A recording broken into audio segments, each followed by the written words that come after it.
देश भर में बड़े उत्साह के साथ मनाया जा रहा है 72वां गणतंत्र दिवस। 72वें गणतंत्र दिवस समारोह की शुरुआत इंडिया गेट स्थित राष्ट्रीय स्मारक से हुई। प्रधानमंत्री नरेंद्र मोदी ने कृतज्ञ राष्ट्र की ओर से शहीद सैनिकों को दी श्रद्धांजलि। राजपथ पर भारतीय सेना ने किया शौर्य प्रदर्शन।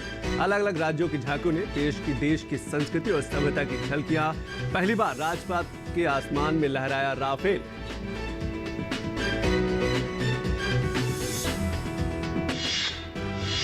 कृषि एवं किसान कल्याण मंत्रालय की तरफ से जारी है खरीफ सीजन में एमएसपी पर खरीदी। खरीफ विपणन सीजन 2020-21 के दौरान न्यूनतम समर्थन मूल्य पर खरीदी जारी। न्यूनतम समर्थन मूल्य पर खरीदी से देश भर के किसानों को हो रहा है लाभ।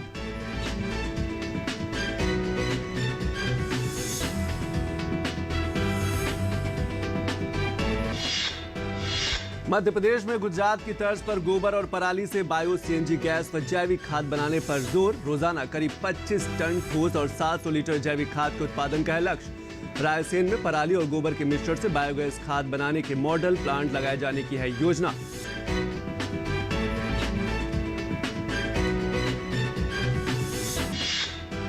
और मध्य प्रदेश के पंचायत एवं ग्रामीण विकास मंत्री ने कहा कि कोरोना काल में पंचायत स्तर पर सबसे अधिक मिला रोजगार। श्रमिकों का पंजीयन कराकर सरकारी योजनाओं का पहुंचाया गया लाभ। किसानों की आय दोगुना करने का प्रयास जारी।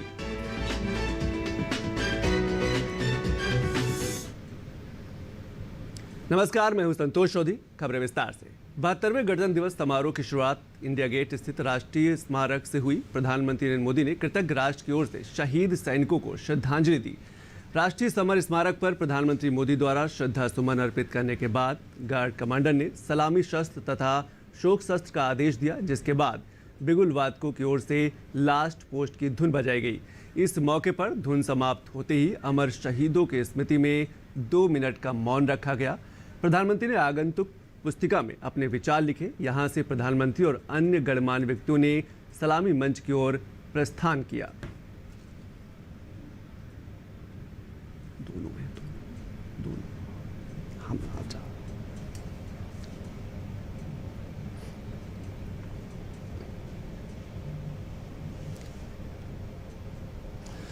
और राष्ट्रीय समर स्मारक पर श्रद्धांजलि देने के बाद प्रधानमंत्री राजपथ समारोह के लिए बनाए गए सलामी मंच की ओर बढ़े। प्रधानमंत्री एवं अन्य गणमान्य व्यक्तियों ने वहां राष्ट्रपति रामनाथ कोविंद की आगवानी भी की।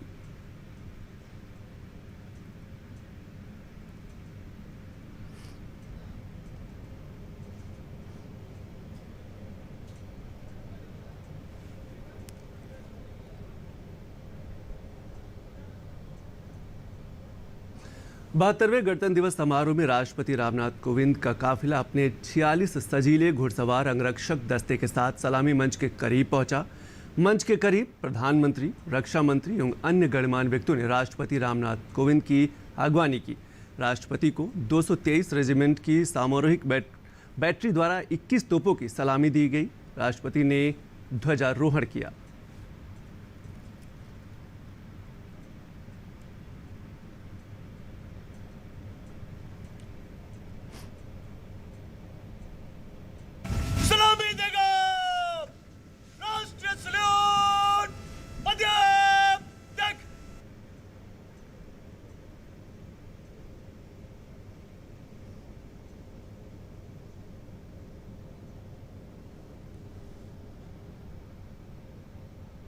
इस मौके पर राष्ट्रपति भवन की ओर से 155 हेलीकॉप्टर यूनिट के 4 Mi-17 व 5 हेलीकॉप्टर वाइल्ड ग्लास के आकाश में उड़ान भरते हुए राजपथ पर पुष्प वर्षा की। उड़ान भरते हुए थल सेना का ध्वज विंग कमांडर मयंक पालीवाल, उनके साथ flight lieutenant GB Singh.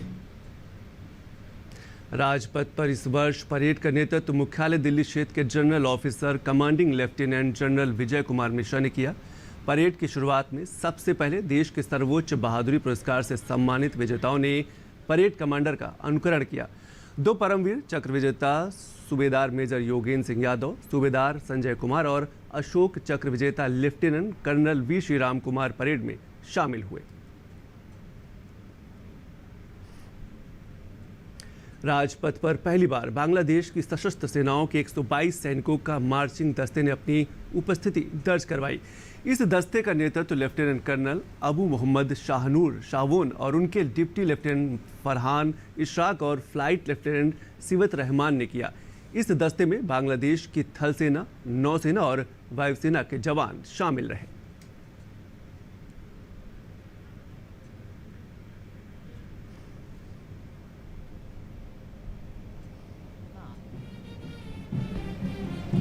Marching to the awakening song of Shono Ekti Mujiburer, Theke Loko Mujibir, meaning listen to the voice of Mujibur, which has been multiplied by hundreds and thousands of his followers, played by the marching band led by Lieutenant Colonel Benazir Ahmed. These soldiers are the torch bearers of the flame of friendship between the two countries, and we are honored.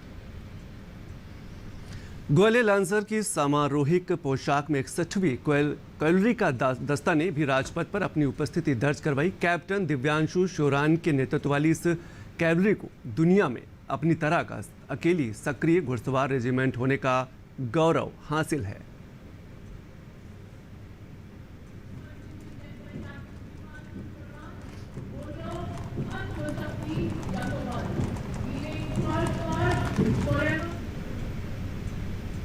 और यांत्रिक दस्तों की कतार में राजपथ पर पहला दस्ता भारतीय सेना की मुख्य युद्धक टैंक T-90 भीष्म का रहा।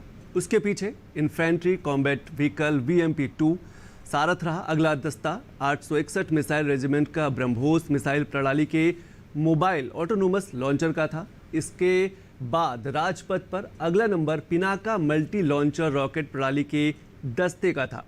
राजपथ पर अगली टुकड़ी 9 इंजीनियरिंग रेजिमेंट और 119 असॉल्ट इंजीनियरिंग रेजिमेंट के पुल बिछाने वाले BLT T-72 टैंकों का था।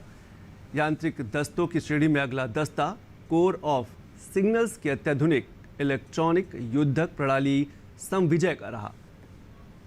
इसके साथ साथ यांत्रिक दस्तों की कतार में सबसे आखिर में उन्नत शिल्का हथियार प्रणाली का था, जिसकी कमान 140 वायुरक्षा रेजिमेंट की कैप्टन प्रीति चौधरी ने संभाली। उपस्थित जनसमूह को रोमांचित करते हुए विशिष्ट दर्शक दीर्घा, केंद्रीय मंत्रिमंडल के सदस्य, वरिष्ठ अधिकारीगण, और अब राजपथ पर गर्जना हो रही है ब्रह्मोस मिसाइल सिस्टम के मोबाइल ऑटोनॉमस लॉन्चर की, जिसकी कमान संभाली है कैप्टन कमरुल जमा ने।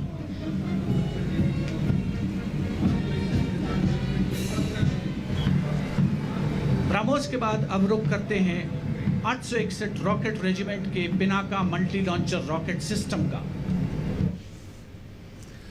और डायमंड फॉर्मेशन बनाते हुए उन्नत हल्के हेलीकॉप्टर रुद्र और ध्रुव ने सलामी मंच के ऊपर से फ्लाई पोस्ट किया। Dhruv helicopters led by Colonels Shudip Tochaki. Other members of the formation are Lieutenant Colonel Amit Mehta, Lieutenant Colonel Sumit Unyal and Lieutenant Colonel Rajpath पर मार्चिंग दस्ते का नेतृत्व जाट रेजिमेंट ने किया। उसके बाद mechanised infantry regimental centre, para regimental centre, Jat regimental centre का संयुक्त बैंड दस्ते ने हंसते गाते मधुर धुन के साथ राजपथ पर मार्च किया।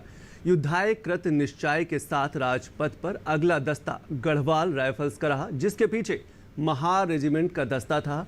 ठीक इसके पीछे Sikh regimental centre, Assam regimental centre और जम्मू कश्मीर राइफल्स के संयुक्त बैंड दस्ते ने सरहद के रखवाले की धुन छेड़ी।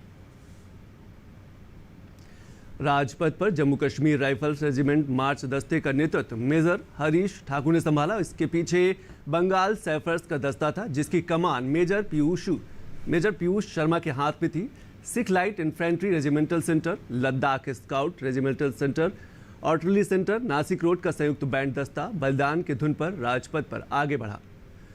और इसके साथ साथ मद्रास रेजिमेंट की प्रादेशिक सेना की गैलेंट थॉम्बिस दस्ते ने इसके बाद राजपथ पर मार्च किया। मार्चिंग दस्ते के अंत में मास्टर चीफ पेटी ऑफिसर सुमेश राजन के नेतृत्व नौसेना का ब्रास बैंड भारतीय नौसेना के गीत जय भारती के जोशीले धुन को बजाते हुए अपने मार्चिंग दस्ते की आगवानी की।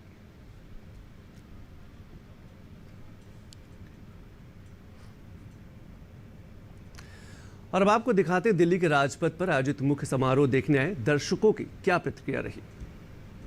बहुत अच्छा लग रहा है। एक्चुअली मैं तो हर साल आती हूँ यहाँ पर और इस बार कुछ ज़्यादा ही चेंजेस है तो बहुत अच्छा लग रहा है। काफ़ी गैप गैप में बिठाया है, बच्चों को भी अलाउ नहीं किया है कोरोना की वजह से, बट बहुत बढ़िया लग रहा है।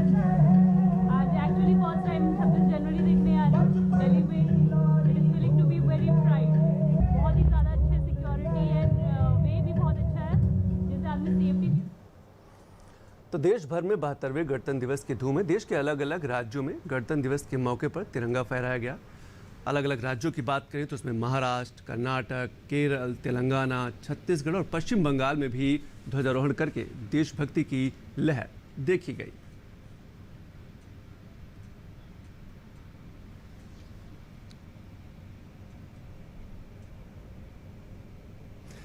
और अब कुछ खबरें खेती किसानी और रोजगार से जुड़ी ऐसे बहुत कम खिलौने जिनका इतिहास 300 साल पुराना हो। जी हां, हम बात करें दक्षिण भारत के कर्नाटक राज्य में बेंगलुरु और मैसूर के बीच बसे एक छोटे से शहर चन्नपट्टन की। यह शहर अपने खिलौने बनाने की कला के लिए मशहूर है। आज वोकल फॉर लोकल के तहत यहाँ के खिलौनों को नया बाजार मिलने की उम्मीद जगी है।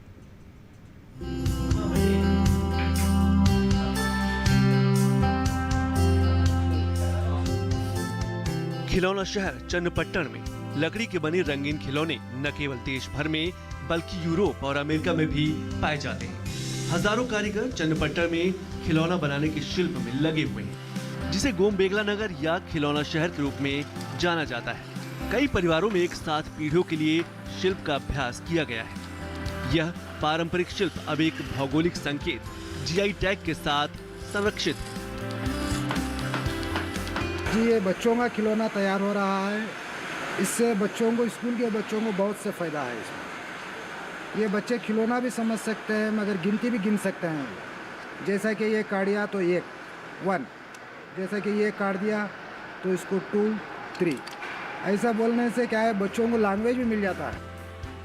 पारंपरिक गुड़िया, बेबी वॉकर, लकड़ी के रॉकिंग घोड़े, लकड़ी के रसोई के सेट, लकड़ी के खड़खड़ खिलौने और ढेरों आइटम हैं जो कर्नाटक के अधिकांश परिवारों में आसानी से मिल जाएंगे। सबसे खास बात ये कि ये खिलौने प्राकृतिक रंग से रंगे होते हैं, यानी कि बच्चों के लिए बिल्कुल सुरक्षित। बच्चे खेलने की चीज है ना ये। कोई पैजन होना, उन्हें हाथ में लेना, ऐसा मुंह में लेना, कुछ करेंगे तो पैजन नहीं होना चाहिए। वेजिटेबल कलर पूरा यूज करते हैं। ये खिलौने समय और स्थान की कसौटी पर खरे उतरे हैं। बाजार में चीनी और मल्टीमीडिया खिलौनों से कठिन प्रतिस्पर्धा के बाद भी इनके आकर्षण में कहीं कोई कमी नहीं आई है। कई लोग इन लकड़ी के खिलौनों को पसंद करते हैं क्योंकि ये पर्यावरण के अनुकूल हैं। प्रधानमंत्री नरेंद्र मोदी ने अपने मन की बात में स्थानीय लोगों के लिए मुखर होकर देश को खिलौनों का केंद्र बनाने का स्पष्ट आह्वान किया था। इससे स्थानीय स्तर पर बने खिलौनों की मांग भी बढ़ी है। खिलौना निर्माता आसिफ अली खान का कहना है कि कोविड-19 के कारण व्यवसाय बुरी तरह से प्रभावित हुआ था। श्रमिक समस्या भी थी। मोदी सरकार ने इस मुश्किल दौर में उनका साथ दिया। अब धीरे धीरे कारोबार ने रफ्तार पकड़नी शुरू कर दी है। उनका कहना है कि वह पीएम मोदी के शुक्रगुजार हैं। उन्हें उम्मीद है कि वोकल फॉर लोकल के चलते देश में उन्हें बड़ा बाजार मिल जाएगा। बेंगलुरु और देश भर में जो खरीफ की फसल है उसकी खरीदी लगातार जारी है। जो केंद्रीय कृषि मंत्रालय है वो रोज नए नए आंकड़े जारी करता है। अगर जो आज के आंकड़ों की बात करें तो खरीफ विपणन सीजन 2020-21 के दौरान न्यूनतम समर्थन मूल्य का क्रियान्वयन किया जा रहा है। देश भर के किसानों से खरीदी की जा रही है। 10,09,915.15 करोड़ के एमएसपी मूल्य के साथ केएमएस खरीद प्रक्रिया से लगभग 83.83 लाख धान के किसान सीधे तौर से लाभान्वित हुए। उनके खातों में पैसा जो है पहुंचाया जा रहा है।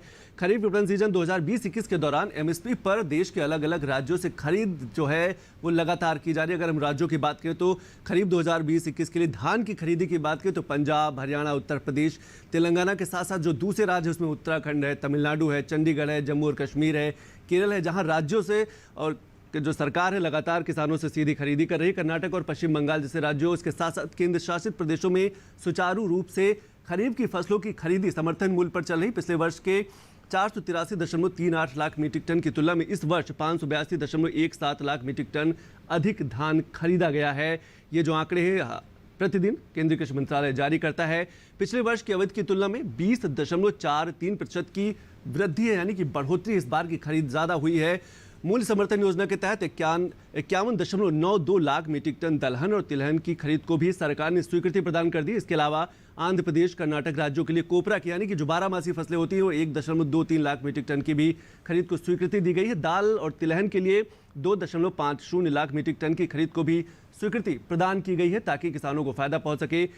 1620.99 करोड़ रुपए की एमएसपी वाली मूंग, उड़द, मूंगफली की फली, सोयाबीन की 2,99,493.16 मीट्रिक टन की भी खरीदी की गई है। इससे इसका जो फायदा है किसानों को मिला है, जिसमें तमिलनाडु, महाराष्ट्र, गुजरात, हरियाणा और राजस्थान के 1,60,768 किसान सीधे तौर से लाभान्वित हुए हैं। राज्यों में 87,52,758 कपास की गांठें भी खरीदी की गई है, जिनका मूल्य लगभग 25,568.30 करोड़ रुपए है, जिसमें 1,80,1799 किसान लाभान्वित हुए, यानी कि जो कपास की खेती करने वाले किसान हैं उनको भी फायदा पहुंचाया जा रहा है। और देश भर के अलग अलग राज्यों में समर्थन मूल्य पर खरीदी की जा रही है। और अब बात करते हैं मध्य प्रदेश की। मध्य प्रदेश के पंचायत और ग्रामीण विकास मंत्री हैं, उनसे बात करते हुए उन्होंने ये बताया कि कोरोना काल में अगर सबसे ज़्यादा रोजगार कहीं से मिल पाया है श्रमिकों को, किसानों को, तो वो पंचायत स्तर पर। पेश है रिपोर्ट। रोजगार कैसे लोगों को दिया जाए, इसमें पंचायत की क्या भूमिका थी, गाँवों की क्या भूमिका थी, आज इसी विषय पर बात करने के लिए हमारे साथ मध्य प्रदेश के पंचायत एवं ग्रामीण विकास मंत्री हैं रामखेलावन पटेल जी। सर, मेरा सबसे पहला सवाल, कोरोना काल था, लोगों के पास रोजगार नहीं था, तो रोजगार देने के लिए पंचायत की कितनी बड़ी भूमिका रही? आपके मंत्रालय ने लोगों तक कैसे रोजगार पहुंचाया? मनरेगा के अंतर्गत जितने लोगों को गांव में काम करने वाले प्रवासी मजदूर थे, दूसरे मजदूर थे, सबको काम देने का मध्य प्रदेश की सरकार ने किया है। और देश में सबसे ज़्यादा अगर मनरेगा में किसी ने काम किया है तो मध्य प्रदेश ने। अगर हम प्रधानमंत्री ने एक आह्वान किया कि वोकल फॉर लोकल को बढ़ावा देने के लिए, तो क्या आपको लगता है इससे स्थानीय उत्पादों को बढ़ावा मिलेगा? जो स्थानीय कारीगर है, जो स्थानीय रोजगार है, उसको भी एक मौका मिलेगा और उनकी आर्थिक स्थिति भी अच्छी होगी? निश्चित रूप से माननीय यशस्वी प्रधानमंत्री नरेंद्र मोदी जी के आह्वान पर मध्य प्रदेश के यशस्वी मुख्यमंत्री जी तमाम लोकल स्तर पर लोगों को रोजगार के अवसर प्रदान किए हैं। स्ट्रीट वेंडर योजना के तहत अभी तक लगभग 70,000 लोगों को 10-10 हज़ार रुपये देने का काम हुआ है, जिससे सभी प्रवासी मजदूरों को रोजगार मिले। एग्रीकल्चर सेक्टर को कैसे देखते हैं कि कृषि के क्षेत्र को आप कैसे देखते हैं कि उससे कैसे लोगों को रोजगार से और अधिक जोड़ा जा सकता है? सरकार ने एक लक्ष्य भी रखा है कि 2022 तक किसानों की आय को दोगुना करना है। हमारे मध्य प्रदेश में तो कृषि को आय दोगुना करने के लिए सबसे ज़्यादा काम हुए हैं। अभी हमारे प्रदेश के यशस्वी मुख्यमंत्री जी ने लगभग किसानों को 82,000 करोड़ रुपए से अधिक की सहायता दे करके उनकी आय को दोगुनी करने का काम किया है। महिला कृषक की एक बड़ी भूमिका होती है खेती में, कृषि में पुरुषों के बराबर ही वो काम करती हैं, लेकिन अक्सर देखा जाता है कि कभी कोई सेमिनार होता है, संगोष्ठी होता है, तो उसमें पुरुष को ही बुलाया जाता है। तो आपको लगता है कि महिलाओं को भी आगे आने की ज़रूरत है, उनको भी शामिल किया जाए ताकि वो आधुनिक खेती सीख सके, तकनीक की जानकारी ले सके, क्योंकि खेती में उनकी बराबर की भूमिका है? निश्चित रूप से महिलाओं की तो बराबर की भागीदारी होनी चाहिए। और हमारे मध्य प्रदेश में तो हमारे प्रदेश के यशस्वी मुख्यमंत्री जी ने महिला सशक्तिकरण के तहत पंचायतों में 50% आरक्षण दिए, नौकरी में 33% आरक्षण दिए हैं।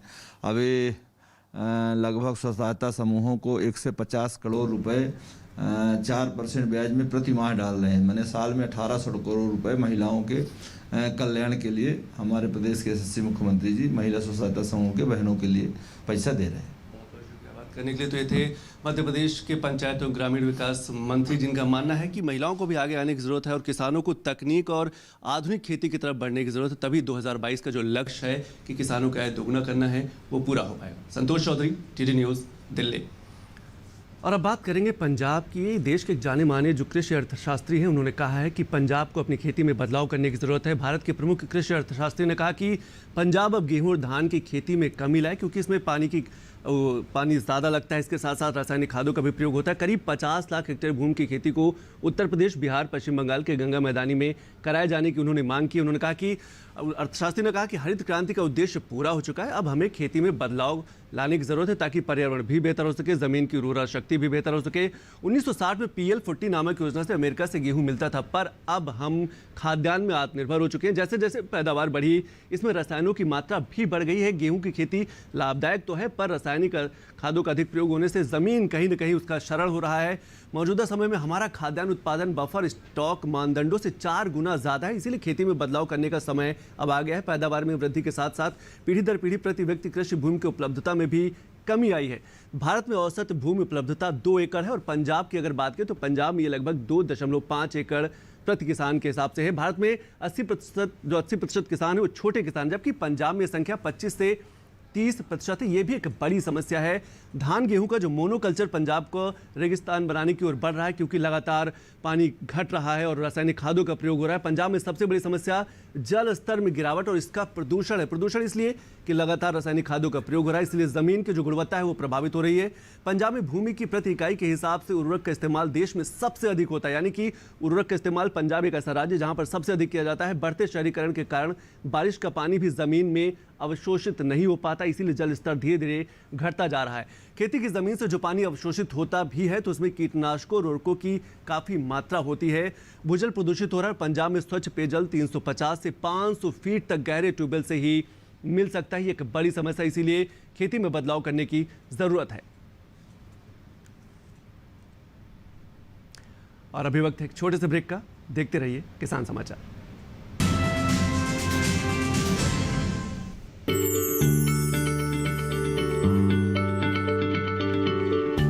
क्या आप किसी बीमारी से परेशान हैं? चाहते हैं डॉक्टर की सलाह? तो हम हैं आपके साथ, बताएंगे आपको जीने की राह। समस्याएं आपकी, समाधान देश के मशहूर विशेषज्ञों के। घर बैठे बात करें देश के जाने माने डॉक्टरों से। हमारे लाइव प्रोग्राम स्वस्थ किसान में हर शनिवार शाम 6 बजे से 7 बजे तक। ये कामयाबी है अन्नदाता की। ये कहानी है खेत और खलिहानों की। कैसे करें अपने पशुओं की देखभाल, जानिए गांव-गांव के किसानों का हाल। देखिए गांव किसान सोमवार से शुक्रवार दोपहर 12 बजे सिर्फ डीडी किसान पर। बीमारियों से कैसे बचेगी फसल, मवेशियों की मुश्किलों का क्या है हल, कहां से लाएं बीज, कितनी लगेगी खाद।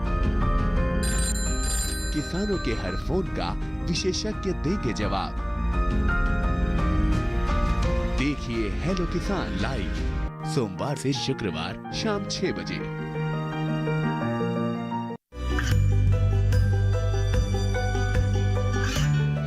गांवों और पिछड़े क्षेत्रों में सरकारी योजनाओं की जानकारी पहुंचा। देश में कौशल और क्षमता विकास कर ग्रामीणों को सामाजिक बदलाव और विकास से जोड़ने की दूरदर्शन किसान की पहल चौपाल चर्चा देखें सोमवार से शुक्रवार सुबह 9 बजे।